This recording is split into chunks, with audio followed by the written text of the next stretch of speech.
मी इयत्ता पाचवीचा विद्यार्थी.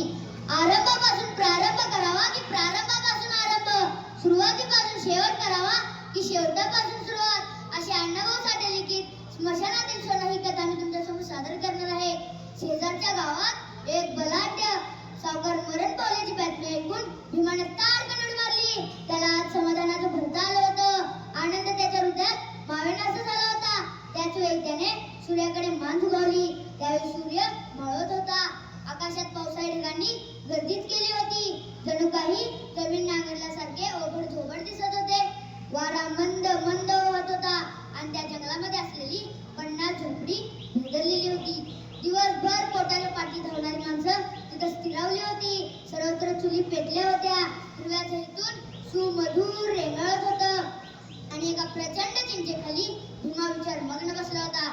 त्याला तर मेलेल्या सावकाराची ओढ लागली होती. त्याची लाडकी लेक नाबदा तेथे जवळ खेळत होती व त्याची बायको घरात भाकरी करत होती. हा भीमा अंगापिंडाने जबरा होता.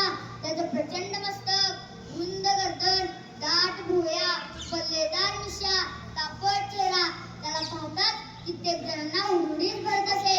मुंबईत काम मिळावं म्हणून अख्खी मुंबई पालथी घातली. मग त्याला मुंबई जवळच्या डोंगरदऱ्यात खाणीचं काम मिळालं. पण ती खाण 6 महिन्यातच बंद पडली. उपासमार त्याच्यासमोर नाचू लागली होती.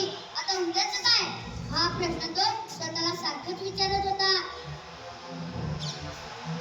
वाटेतून येताना त्याची नजर एका राखीच्या ढिगाऱ्यावर पडली. ती राख मड्याची होती. त्यात काहीतरी चमकलं. त्यात त्याला एक तोळा सोन्याची अंगठी सापडली. मड्याच्या राखेतही सोनं असतं हा त्याला तेव्हापासून नवा शोध लागला. व दुसऱ्या दिवसापासून तो नदी नाल्यातील मसल वाटे तुडवू लागला. देतांची राख चाळून त्यातील सोन्याचे कण काढून कुर्ल्याला जाऊन विकून पैसे घेऊन यायचा.